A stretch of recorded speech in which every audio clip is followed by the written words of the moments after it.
Hello, my name is Sarah Newland and welcome to Books and Beasties. I am a licensed veterinary technician and an award-winning young adult fiction author. My books, the Extant series, are available wherever you can get your books. And Books and Beasties is really a passion project between my two careers. So here I'm going to be taking a spoiler-free deep dive into how an animal character impacts the plot and character development in one of my favorite books. Today, I'm going to be talking about Barf the Cat and Margaret Owen's The Merciful Crow duology. So first, just a little bit about Margaret Owen herself. She is a New York Times and Sunday Times bestseller. I actually discovered her through another one of her books called Little Thieves. And I listened to it on audio. I was absolutely hooked. It was amazing. I jumped in knowing nothing about Owen or the book, and then it quickly became my favorite book I've ever read until I read this one. This series I recommend over and over again. She has a masterful way of writing very, very dark themes and settings with a very lighthearted twist. So while everything about this series is doom and gloom, you are also kind of smiling and chuckling the whole time with a little bit of dark humor. So I don't know what that says about me as a reader, but absolutely love everything Owen has put to paper so far. Cannot recommend it more. And while this is a spoiler-free adventure, I do want to give you a little bit of background on the premise and the setting of The Merciful Crow so that you have some context to work with while we talk about our beastie in question. So, like I mentioned earlier, this is one of my favorite books ever, period. And the sequel gutted me.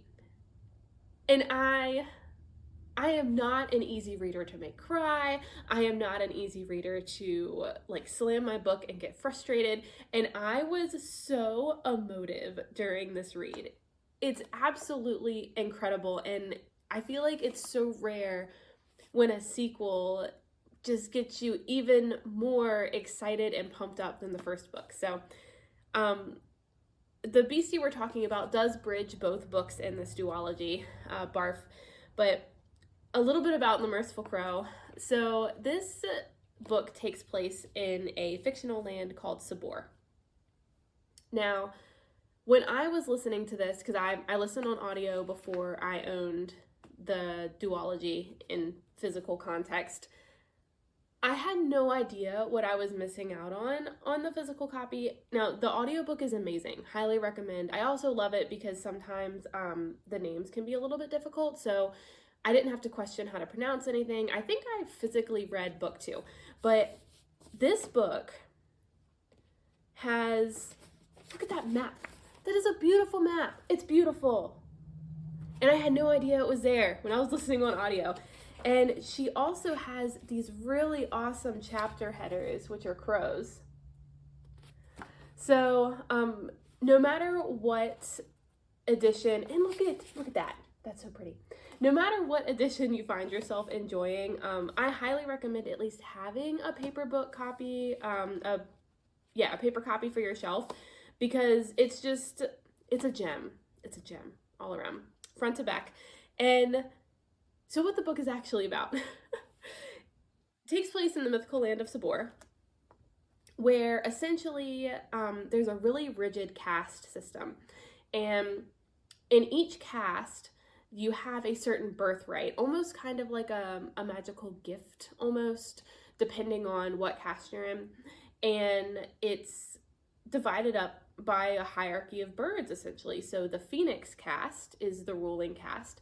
And I'm not going to go into all of them. There are many. The paperback has a really nice caste legend in it that goes through the different rankings and talks about the birthright for each caste. But the ones I'm going to focus on, just for brevity, is the Phoenix caste, whose birthright is fire. That's the ruling caste, the crown. That makes sense for the king. And then the Hawk caste, whose birthright is blood. And they're essentially the guard for the crown, so think the army. And then the crows, who have no birthright, and they are the lowest caste, which is the caste our main character happens to be in. Now, Sabor is ravaged by the Sinner's Plague, and the Sinner's Plague affects every caste except the crows.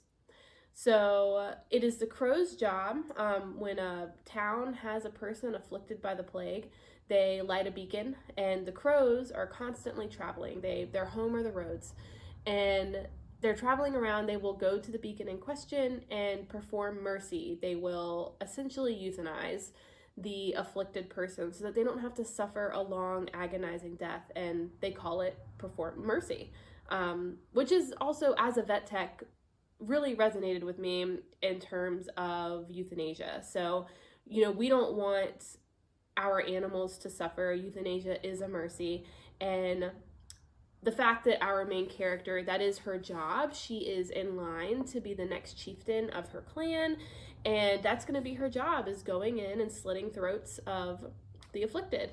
And then they take the bodies out and burn them. They take care of them for the town. So that is where we find ourselves when at the opening of this book. So a very divided kingdom, a very discriminatory kingdom. The crows, though they have no birthright, and the crows are, they're the ones keeping this plague from spreading. All the other castes look on them as essentially the scum of the earth, which is extremely difficult to read. And you just kind of immediately sympathize with this group because they are lifting this whole nation up, and they have the dirty job of taking care of those that are afflicted by the plague, and they get absolutely no gratitude. Like they demand payment when services are rendered, but other than that, the other castes pretty much avoid them and don't want anything to do with them. So Fi is our main character. She's in line to be chieftain of her crow clan, because there are many different little clans that travel the roads. And our crown prince is in line to take over the throne.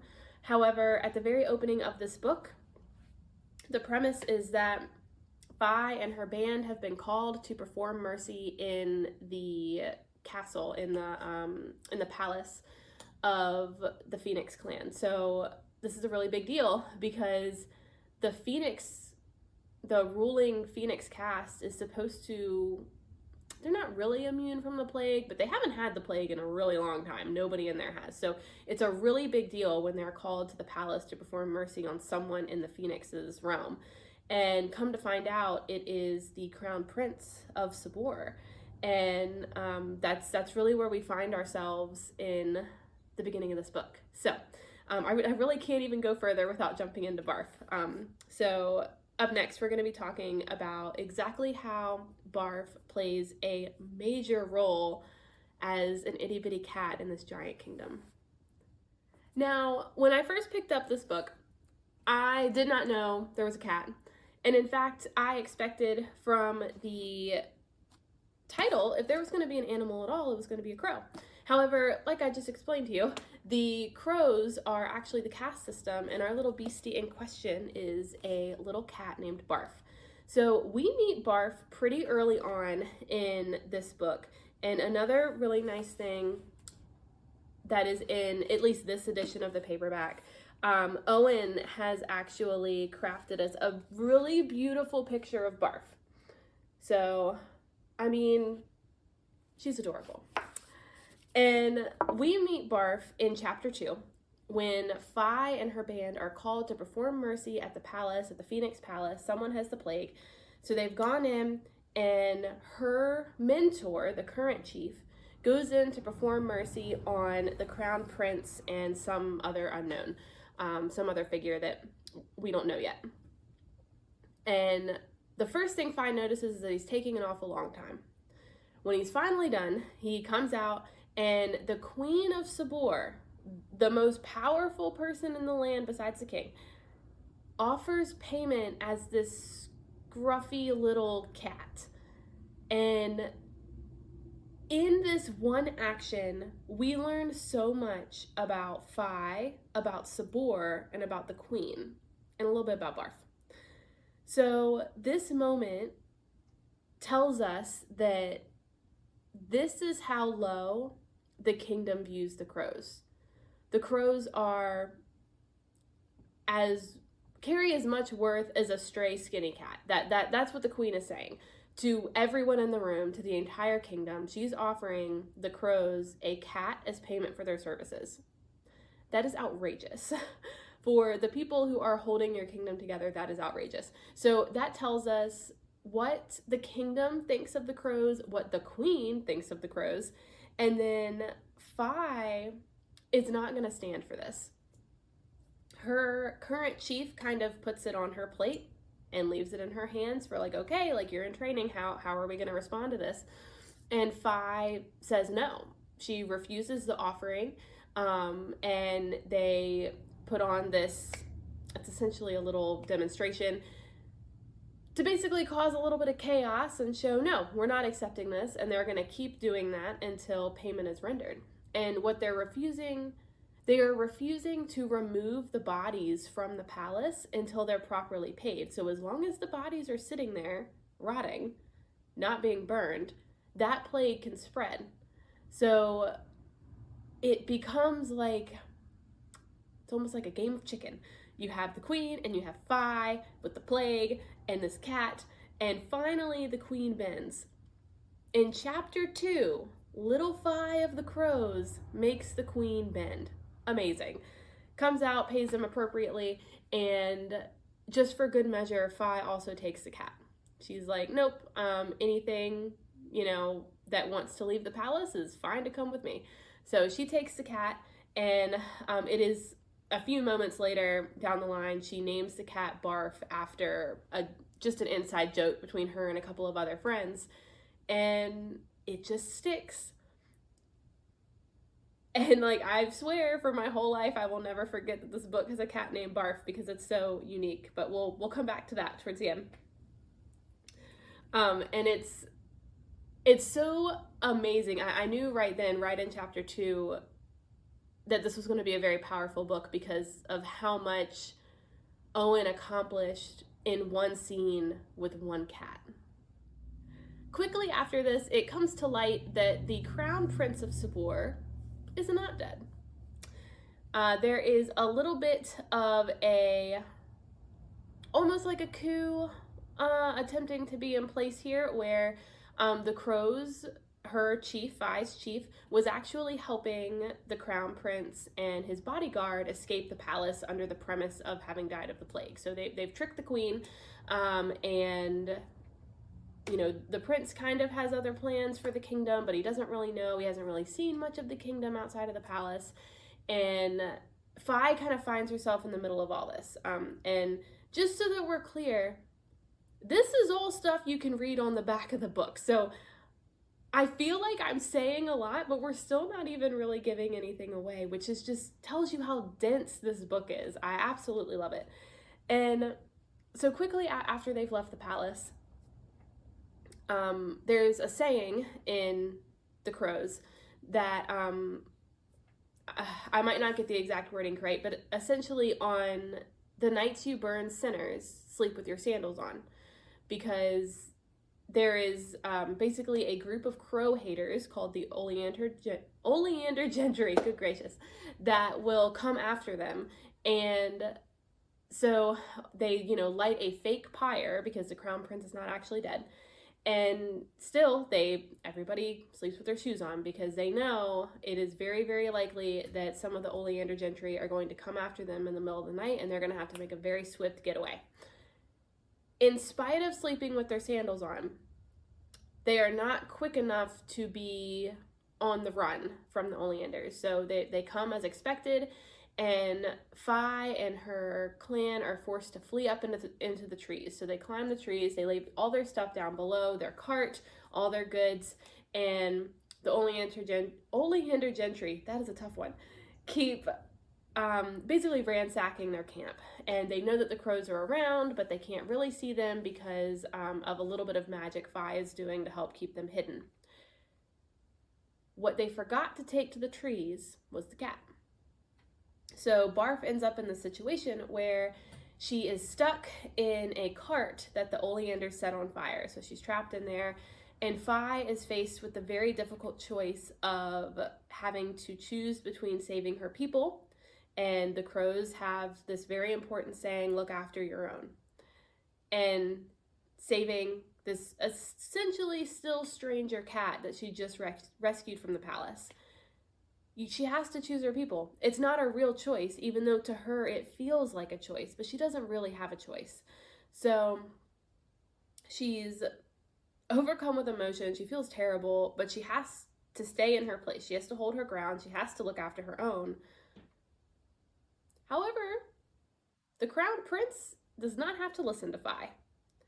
And with a little bit of extension of her magic, so her trying a little bit harder, she helps keep him invisible, essentially, as he tries to save the cat. Once again, Owen does a masterful job of showing us Fi's nature. So we see what's important to Fi, her people. She genuinely cares for this cat, but she cannot choose the cat over her people. We can't. We all love our pets, but at the end of the day, if, we're having to choose between running into 2 burning buildings to save, our human family and our pets, we have to choose our humans. Like, that's just, it is terrible. And gosh, it makes me uncomfortable saying it, but that is a truth. So she has to choose her people. And we also learn that the crown prince is not this vicious, senseless, uncaring person that the queen is. We kind of envelop all of the phoenixes in this umbrella of them looking down on the rest of society, when we get to see that Jasimir, the prince, is capable of thinking on his own and has cares. And one of the most powerful ways animals are used in literature are to show those empathetic moments without having to explicitly state anything. So he kind of gains the heart of the reader because he likes the cat. So we are naturally inclined to like the crown prince because he saves the cat. And it's a tricky thing. It's playing with our emotions, and it's done really well. So once again, we learned so much about the status of everyone in the room based on how they're reacting to Barf the Cat, which is amazing. It's extremely well done. And it's that moment that actually lays the groundwork for Fi and the Crown Prince developing a friendship, and his bodyguard. So it builds this layer of trust that the rest of the book can then build on. Because otherwise, if you don't have a moment to bring these 2 apparent enemies to the same side, them working together for the rest of the book becomes very hard to believe and very difficult. So hard for the reader to believe, and difficult for the author to accomplish. So that moment with Barf ties all of our characters together. It gives them common ground, it gives them shared experience, and it gives them one singular thing that they can all agree they care about, which is this stray tabby cat named Barf, which is incredible. And from there, Barf's significance only grows. Even if Barf is not directly in the spotlight, she's very much a fringe character. She pops in every now and then. She's not a main character by any means, but she's even more important in book 2, where she's fostering a forbidden romance, and I'm 100% here for it. It's so great. So essentially one of our characters falls in love, and they forge first a friendship and then a budding romance, and then this crazy collection of cats through the shared love of Barf.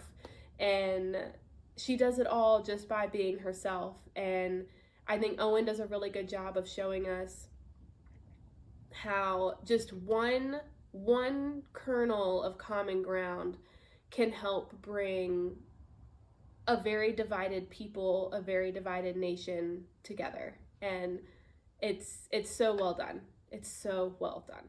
As always, I like to give you a little vet tech tidbit that is relevant to the story. And I had the immense pleasure of learning directly from Margaret Owen why Barf is named Barf. And Barf is inspired by one of Owen's own cats, who notoriously would eat their food way too fast and then proceed to barf it all up. As a cat owner, I have been there. If you are a cat owner, I'm sure you've been there. So again, just incredibly relatable. And I'd like to give you a few helpful hints to maybe curb that if you're facing that struggle in your own life with your own cats. So personally, it kind of depends on your situation. The first thing I did was invest in puzzle feeders. Cats are smarter than you think, and they like to hunt. Hunting encourages their natural behavior. It's entertainment for them, and it gets them moving around. It's fun. So they make, you can use an empty toilet paper roll, works fantastic. You just fold the ends in, you put some kibble in there, hide them around your house. It's great. I cannot do that anymore because I have a toddler who thinks kibbles are treats. So I now have automatic feeders, which are wonderful, but again, you have to be faster than the toddler. It helps though. And the automatic feeders are great because I can portion out their food into much smaller chunks. So my cats, I have 2 cats, Little Cat and Meows. I swear my characters have better names than Little Cat. Meows I'm pretty proud of. Little Cat, she was unlucky on the name side of things. But anyway, they have small portions. So they get 5 meals a day, roughly 3-ish tablespoons of kibble at each feeding. This way, it's a little bit slower of a process, so they don't get a ton of food on their stomach that then instantly comes back up.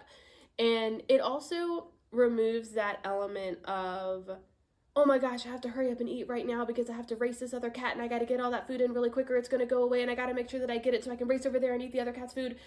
It gets rid of all of that.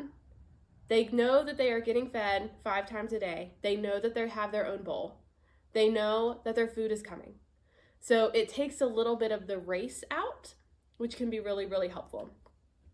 Now, if you are facing a very fast eating kitty and you have tried a few of these things and you are still having issues, of course, always call your vet. That's always going to be my number one recommendation. But changing up a little bit in how things are fed can be really helpful, and cats love to hunt for their food. So really, they make little mice, like little toy mice that you can put kibble in and hide, and they knock them around and it's fun. So look into any of those things. In the meantime, while I am sad Owen's kitty personally had a barf issue, I am so happy that Barf got to be the inspiration for this barf. Thank you so much for joining me here on Books and Beasties. If at any point you think of a book or a beastie that you would like to see featured, please let me know. I'm always looking for more. And if you are interested in checking out my own series, complete award-winning series follows 5 Virginia teens who discover they can teleport across oceans. Just follow the link below to my website and sign up for my newsletter. You can get the first 5 chapters in your inbox right now. Thank you so much, and I will see you next time.